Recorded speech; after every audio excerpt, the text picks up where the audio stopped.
Fala pessoal, tudo bom com vocês? Sejam muito bem-vindos a mais um vídeo aqui do canal Pai Investidor, o Pai está on.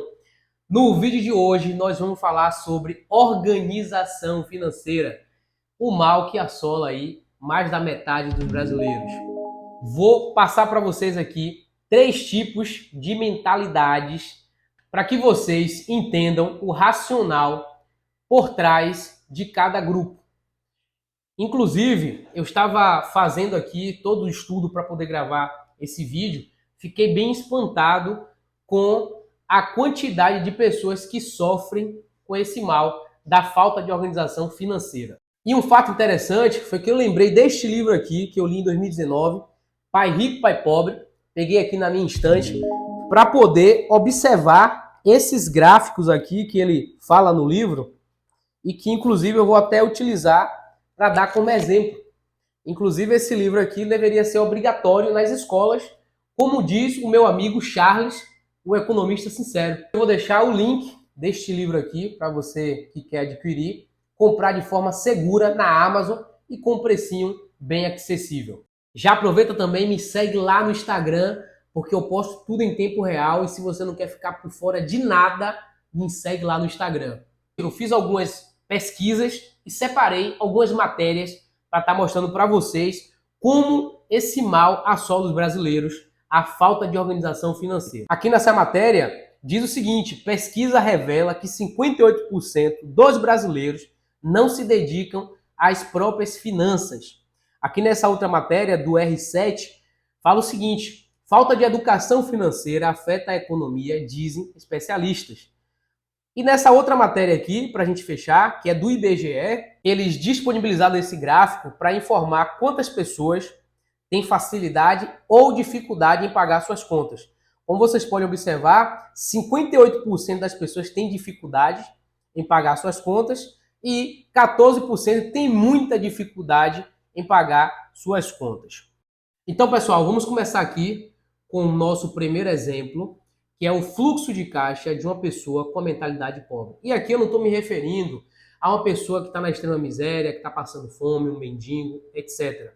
Eu estou me referindo a pessoas que ganham um salário mínimo, 4 salários mínimos, 20 mil, 30 mil, independente de quanto você ganhe. Quando você tem uma mentalidade pobre, todo o dinheiro que você ganha, ele entra por um lado e sai pelo outro. Então, na realidade, nós estamos falando aqui da mentalidade e não do quanto a pessoa ganha. Então, este é o padrão do fluxo de caixa de uma pessoa com mentalidade pobre. A pessoa tem um emprego, ela tem uma renda, e essa renda ela vai toda em despesas. A pessoa ela não consegue guardar nada, a pessoa ela não consegue investir em nada. Tudo que ela ganha vai para despesas. Quais são essas despesas? Eu listei aqui para vocês. Impostos, alimentos, diversão, aluguel, transporte, vestuário, entre outras coisas. No entanto, se você não se organizar financeiramente, você nunca vai conseguir, com a sua renda, tirar uma parte para investir em ativos, que vai fazer com que o seu dinheiro comece a trabalhar para você e com isso você vai construir uma base sólida, onde vai ter a sua renda principal, você vai ter uma grana ali para poder começar a criar a sua base sólida, né, que é investindo, é fazendo a reserva de emergência e, consequentemente, você vai conseguir dar conta de pagar as suas despesas e construindo aos poucos ali essa base. E o segundo exemplo que eu vou dar aqui é o fluxo de caixa das pessoas de classe média. Funciona mais ou menos da seguinte forma. Qual é o padrão? A pessoa tem um emprego, só que quando ela recebe o salário, toda a renda dela vai direto para os passivos. Quais são esses passivos? Carro, casa, barco, cartão de crédito. E todos esses passivos, o que é que eles geram? Despesas. Quais são essas despesas? Impostos, como IPVA, IPTU. Aí você tem os seus gastos fixos, né, com alimentação, financiamento, combustível, que você acaba gastando ali durante o mês, que são gastos fixos e gastos provenientes dessas despesas que você tem, né, desses passivos que você acumula e aí vai te gerando custo em cima de custo. E aí você não consegue comprar ativos, não consegue criar uma reserva de emergência. Com isso, você se sente sobrecarregado, porque a partir do momento que você parar de trabalhar, você vai passar necessidade, porque você não tem uma organização financeira. E para a gente fechar, aqui nessa segunda imagem, eu até coloquei aqui por que a classe média tem dificuldades financeiras. Como vocês podem observar, o orçamento pessoal dessas pessoas funciona da seguinte forma. Ela tem um emprego, a renda que é proveniente desse emprego, e aí ela acumula passivos de forma exagerada, que gera dispensa, que faz o seu dinheiro ir embora. Então assim, cara, não tem segredo. Esta é a fórmula que vai te manter na corrida dos ratos. Algo que é dito muito aqui neste livro e que é uma realidade. Não é clichê, não. É uma realidade. E vamos para o nosso terceiro e último grupo, que são as pessoas com a mentalidade rica. São as pessoas que fazem com que o seu fluxo de caixa seja direcionado de forma correta para ativos, para coisas que vão gerar renda passiva e vá criando aquela bola de neve positiva. Como é que funciona o comportamento do fluxo de caixa de uma pessoa que tem mentalidade rica? E vale ressaltar que isso não tem nada a ver com a quantidade de dinheiro que você recebe, o seu salário e etc. O que está em xeque aqui é a mentalidade de pessoa rica. O que ocorre? A pessoa ela tem a sua renda, muitas vezes derivada do seu trabalho, e ela consegue separar uma porcentagem para investir, consegue separar uma porcentagem para criar a sua reserva de emergência, e ela também consegue pagar as suas despesas. É por isso que é importante você gastar menos do que você ganha. Isso é uma conta óbvia. Geralmente, o que é que nós que temos a mentalidade rica compramos para criar mais riquezas? Ações, fundos imobiliários, investe lá fora, até para proteger também o seu dinheiro, dolarizar ele.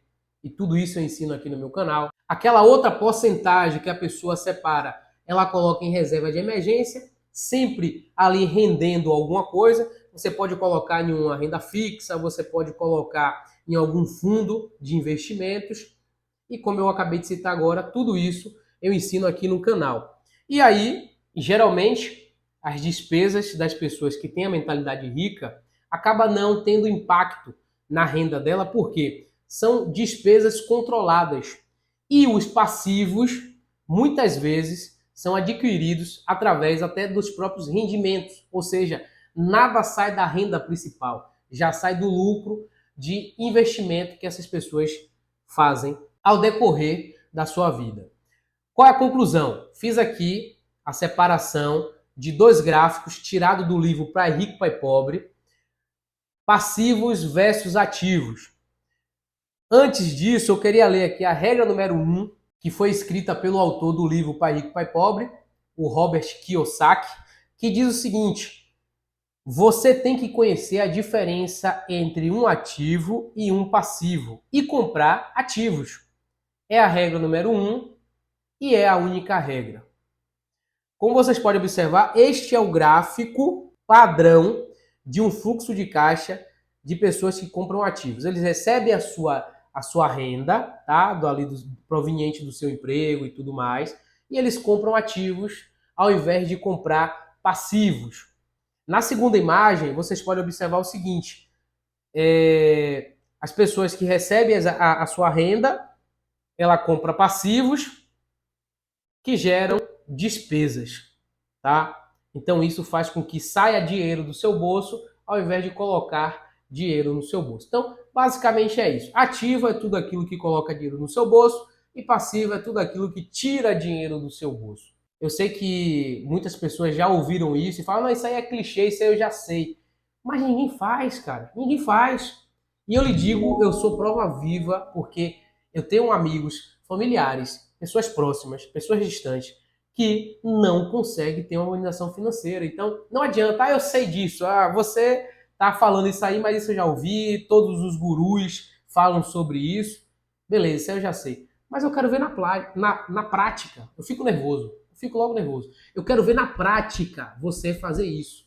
É difícil, cara. Então acompanha aqui meu canal, é para você não perder nenhum vídeo. Vou fazer uma série de vídeos só sobre organização financeira, para que eu consiga colocar na cabeça das pessoas que isso é importante, a importância que isso vai ter na sua vida. Fico nervoso, cara, mas é sobre isso. Mas vamos lá.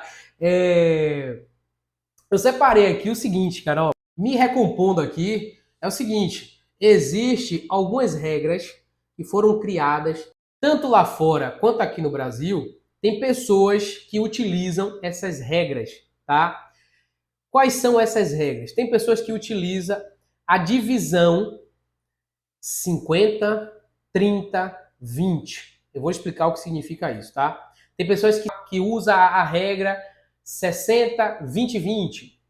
Eu, para resumir aqui, utilizo a regra 60, 20, 10, 10. O que é que isso significa? 60% da renda que você ganha, você vai pagar as suas despesas, porque eu sei que a despesa que nós temos, né, com os gastos fixos e essenciais são enormes. 20% você vai reservar ali para aqueles gastos não essenciais. E o que são gastos não essenciais? Netflix, Spotify, a pizza do final de semana, o iFood, entre outras coisas. Então, esses são os gastos não essenciais que você tem que separar ali para poder ter, né, dentro da medida do possível do seu salário. 10% você vai reservar para investimentos e 10% você vai separar para reserva de emergência. É importante você ter. Inclusive, você só pode começar a investir em determinados ativos, vale ressaltar, depois que você tiver sua reserva de emergência. Então, eu separei, como vocês podem observar aí na tela, esse gráfico para que vocês tenham um balizador, vocês possam se guiar por esse gráfico aí, ok? E para a gente fechar aqui com chave de ouro, eu separei essas dicas aqui que vai fazer com que você economize mais dinheiro no final do mês e consiga também executar a sua organização financeira. Quais são elas? Primeira dica, priorize seus gastos fixos. Você vai priorizar aquelas contas essenciais, porém, sempre fazendo de tudo para economizar, né? Para que esses gastos fixos não sejam elevados, ok? Segundo ponto, compre à vista. Porém, eu botei aí em vermelho, depende da oportunidade. Vou lhe dar um exemplo. Supondo que quebrou um controle remoto. Você vai na loja, custa R$50. Aí o cara vai te dar 20% de desconto, ou seja, ele vai custar agora R$40. Se você pegar esses mesmos R$50 e aplicar em algum investimento, ele não vai lhe dar esses 20%. Então, vale a pena você chegar lá e pagar à vista e ter esses 20% de desconto. Deu para entender? Então, depende da oportunidade, você deve pagar à vista, ou, se não tiver diferença, à vista ou no cartão, passa no cartão. Porque eu gravei um vídeo, vou deixar aqui no card, aqui em algum lugar, para que você entenda a mágica de usar o cartão de crédito, ok? Não vou entrar nesse mérito agora. Terceiro ponto, evite fazer compras desnecessárias. Eu sei que para a mulherada é complicado ver uma blusinha, ver um acessório. A rapaziada também não aguenta ver uma coisa ali de tecnologia, já quer comprar, mas vocês têm que observar o que é importante para que vocês não saiam comprando ali por força do hábito ou por impulso. Quarto ponto, pesquise antes de comprar para economizar o máximo. Então, eu, por exemplo, antes de comprar qualquer coisa, eu sempre olho o preço na internet e olho o preço nas lojas físicas, né? Para saber se tem muita diferença, se não tem, dependendo da urgência. Então, tudo isso tem que ser analisado. Quinto ponto, fuja da tentação. Evita ir ali para um barzinho, evita sair ali muito no final de semana para evitar gastar mais, tá entendendo? Então, enfim, isso é muito particular. Dá seus pulos aí e evite as tentações. Sexto ponto, tenha controle ao usar o cartão de crédito. Eu já listei aqui esse ponto justamente falando que tenha controle. O cartão de crédito, para quem sabe utilizar, cara, é uma ferramenta mágica. Como eu acabei de falar, eu gravei um vídeo, vale a pena você assistir, tá? Então, tenha cartão de crédito, mas tenha controle. Sétimo ponto, evite comer fora e pedir comidas com frequência. Cara, eu conheço pessoas que todo final de semana é iFood, todo final de semana é churrascaria, todo final de semana é pizzaria.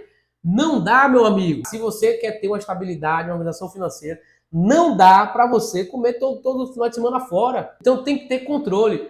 Ah, mas eu não consigo, então tudo bem. Você vai viver uma vida aí baseada em ganhar dinheiro e gastar com coisas que às vezes você poderia, né, controlar. E o último ponto, fazer um dinheiro extra. Então, você vai lá, faz um freelance, você vai lá, roda um Uber, se for o caso, enfim, dá seus pulos, faz uma grana extra, pega essa grana e investe para gerar uma renda passiva e virar uma bola de neve positiva ali. Aquela grana que você fez tá gerando outra grana. Isso aí é mágico, cara. Então é isso, pessoal. No vídeo de hoje eu falei sobre organização financeira e espero ter contribuído na vida de vocês de alguma forma. Antes de ir embora, não deixa de comentar aqui embaixo se vocês estão gostando do conteúdo, dar sugestões sobre mais conteúdos. E se ficou alguma dúvida, porque eu estou aqui para ajudar no que for possível, não se esqueçam de se inscrever aqui no canal, bater no sino, dar um joinha. É isso e até o próximo vídeo.